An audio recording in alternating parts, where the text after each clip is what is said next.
I know a lot of people or a lot of veterans have a hard time with the VA, and you all help with when it comes to benefits and understanding like why they are due, these benefits for their service. Like they serve the country, they should be allowed to have these benefits and they should want these benefits. But I know sometimes they don't. My uncle was in the military and my stepdad, and they just feel like they don't, deserve it, that they served their country, they gave their time, they did what they did because they wanted to, not to get anything out of it. Mhm. So you guys help them like, hey, like this is what you can get, and this can really help you if you're really needing the help.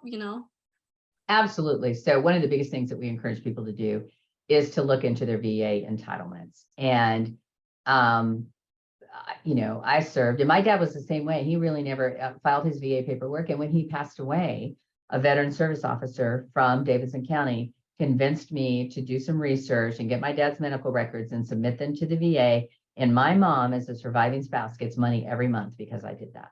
So your VA entitlements can go beyond yourself. And so that's really important, because you're not going to be around forever. So what might that leave? A surviving family member or help with burial benefits. But the other thing is, one of the greatest VA benefits beyond VA medical health. So VA medical care is great. It's a little cumbersome. It's a big bureaucracy. It can take a while to, get in. And I get the frustration around that, but that can be true with any medical bureaucracy, whether it's HCA or St. Thomas or wherever, and so if you qualify to use VA medical healthcare, then you should definitely do that.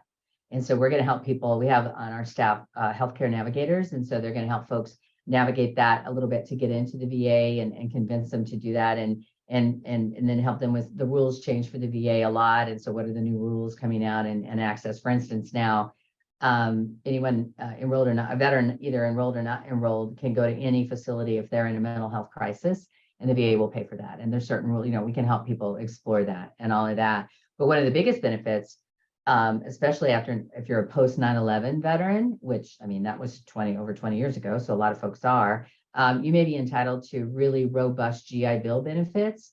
And sometimes there's matching yellow ribbon benefits, and each university or college may come in with those. And so you could, basically go back to school for free.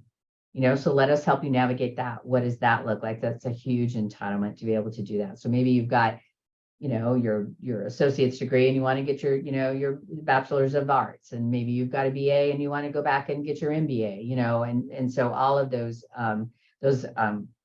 academic benefits could really help you. And so we can help you explore that. And then there's other things too, like the VA helps you with home loans. You can get a VA home loan.